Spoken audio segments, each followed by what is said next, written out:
Solo Leveling, Volume 5, by Chugong. The story picks up amidst chaos at Jinah's high school. Vicious, green-skinned orcs, having emerged from a newly opened gate in a storage room, are methodically hunting down students.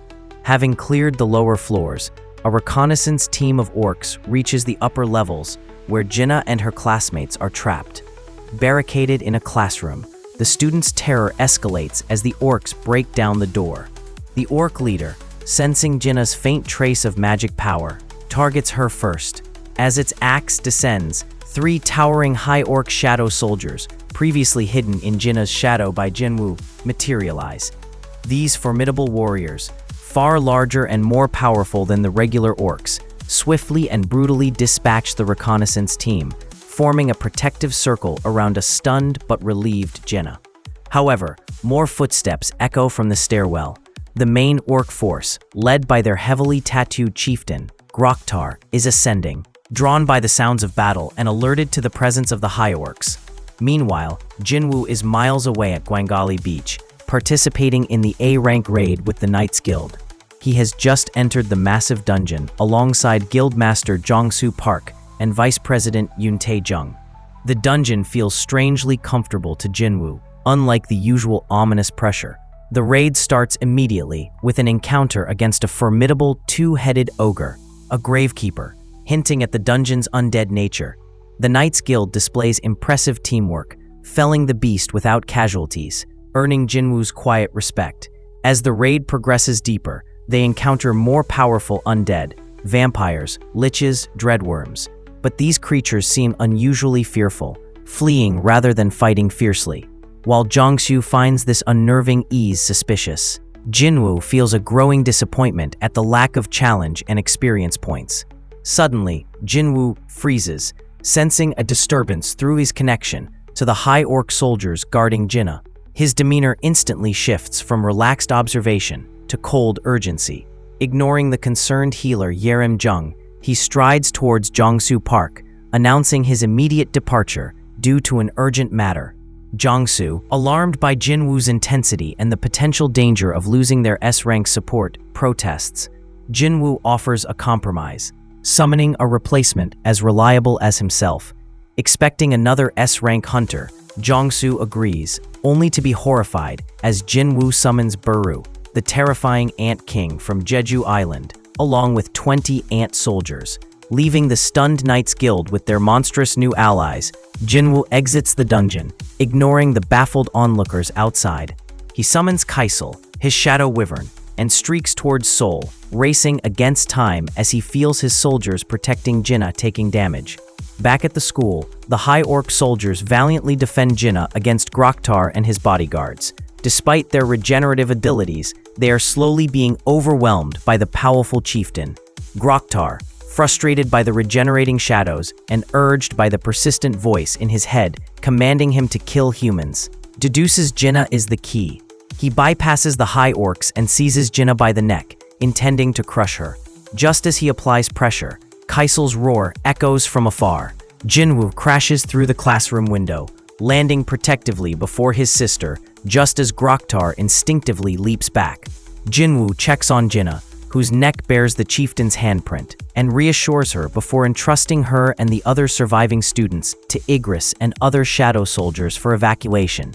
Facing the remaining orcs, his eyes burn with cold fury. Ignoring Groktar's attempts at introduction, Jinwoo unleashes his speed, weaving through the orc warriors and obliterating them with mere finger touches before confronting the chieftain. He pins Groktar, demanding to know why they kill humans. The terrified chieftain babbles about a voice compelling them. Realizing Groktar doesn't see him as human either, Jinwoo coldly executes the chieftain with the demon monarch's dagger. As Jinwoo finishes, President Gun-hee-go arrives, having been alerted. Go expresses gratitude for the lives Jinwoo saved and shares intel about the alarming global increase in gate spawns and reawakenings, suggesting a significant change is underway. He pleads with Jinwoo to remain in Korea, offering the association's full support. Jinwoo agrees, reiterating his request for authorization to conduct solo raids.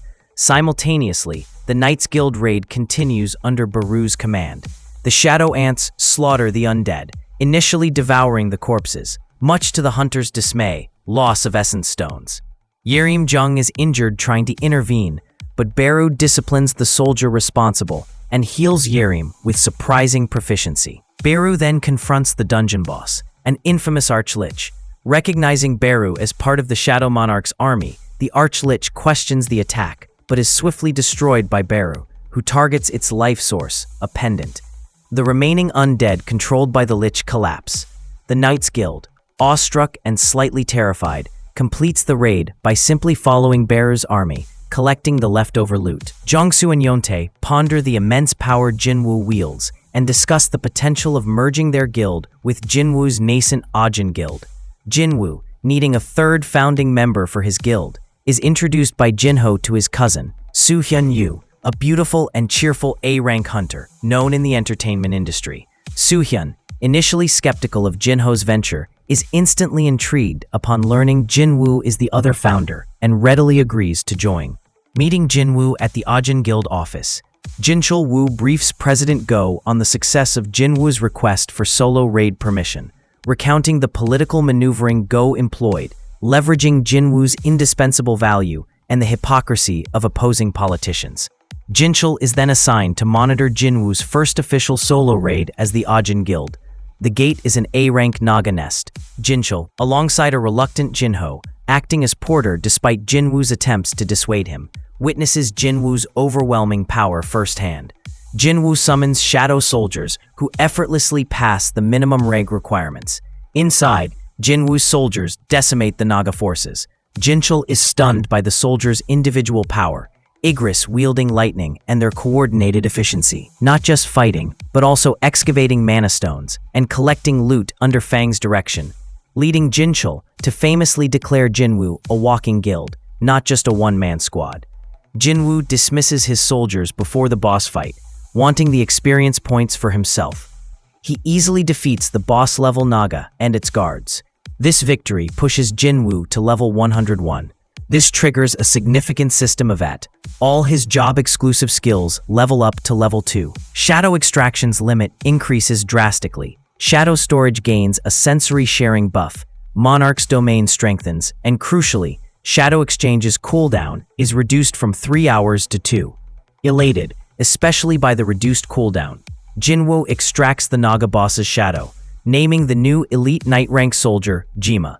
As they exit, Fang carries the valuable Naga boss carcass, shocking the waiting reporters. Jinwoo spends the next week intensely clearing high-ranked dungeons booked by Jinho, rapidly leveling up to 103.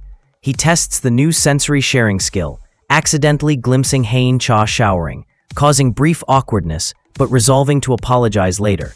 He practices using his skills, noting which ones are maxed: Flash, Mutilation, Dagger Barrage, Ruler's Authority, Dagger Master, and which still need leveling: Murderous Intent level 2, Stealth level 2. He remains perplexed by the passive skill Unknown level max.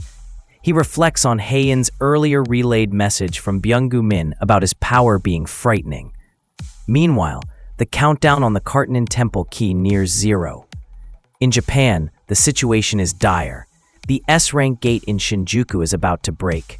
Yuri Orlov, the arrogant Russian S-rank hunter, prepares his barrier, boasting to the global media. Jinwoo Sung, Jinwoo's father, secretly observes the Shinjuku gate. Sensing the beginning of a larger conflict, the dungeon break occurs. Giants emerge. Yuri's barrier initially holds and the lesser giants retreat. Yuri celebrates prematurely. Then, the colossal giant monarch emerges, shatters the barrier with ease, scoops up Yuri, and devours him live on air. The remaining giants pour out, beginning the destruction of Tokyo. As the Japan disaster unfolds, Jinwoo's Kartinin Temple key activates, directing him not to a new gate, but to the C-rank gate at Jinah's school, the site of the orc attack. Realizing this is the entrance to the double dungeon, he rushes there, finding the mid-tier Bravery Guild already inside. He warns them of the danger, recalling his own traumatic experience. Using the key, he opens the true entrance hidden within the C-rank dungeon. The skeptical guildmaster ventures in, only to be immediately attacked by powerful stone doorkeepers, statues. Jinwoo saves him, reinforcing his warning. The chastened guild retreats, leaving Jinwoo to enter the Kartanen temple alone. Inside the familiar vast chamber, Jinwoo finds the statues and the colossal godlike figure exactly as he remembers. However, his perception is vastly improved. He identifies the six-winged angel statue as the true controller. Confronting it, the angel reveals the commandments were a farce and initiates the final test. System restrictions activate. No shadow soldiers, no potions, no shop access, no level-up recovery, and no escape. The statues animate. Jinwoo, now immensely powerful, fights back. He skillfully dodges, parries, and destroys numerous statues, his daggers proving effective. He notes their movements are slow compared to his enhanced speed and perception. The Colossus statue awakens, adding its devastating eye beams and crushing fists to the assault. Jinwoo cleverly uses Ruler's authority, which upgrades mid-fight, to manipulate statues into a shield against the beams. He then scales the Colossus, enduring its attacks, while delivering powerful mana-infused punches to its head, eventually shattering it. He incapacitates the remaining statues with Ruler's authority. The angel statue applauds Jinwoo's performance, but reveals the test isn't over. It is the final opponent. It transforms its wings into extra arms, wielding weapons taken from other statues, using its own Ruler's hand ability. It reveals itself as the architect of the system and triggers an urgent quest. Defeat the architect within 10 minutes, or Jinwoo's heart will stop.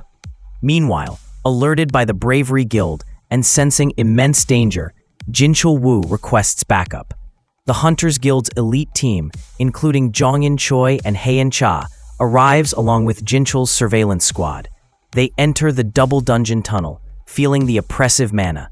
Inside the temple, they find the destroyed statues and Jinwoo lying unconscious near the wreckage of the Colossus. The damaged angel statue confronts them, mockingly welcoming them as an offering for the king's awakening. It effortlessly kills one hunter, showcasing terrifying speed and power. Heian Cha bravely engages the angel, using her sword dance, but is severely injured.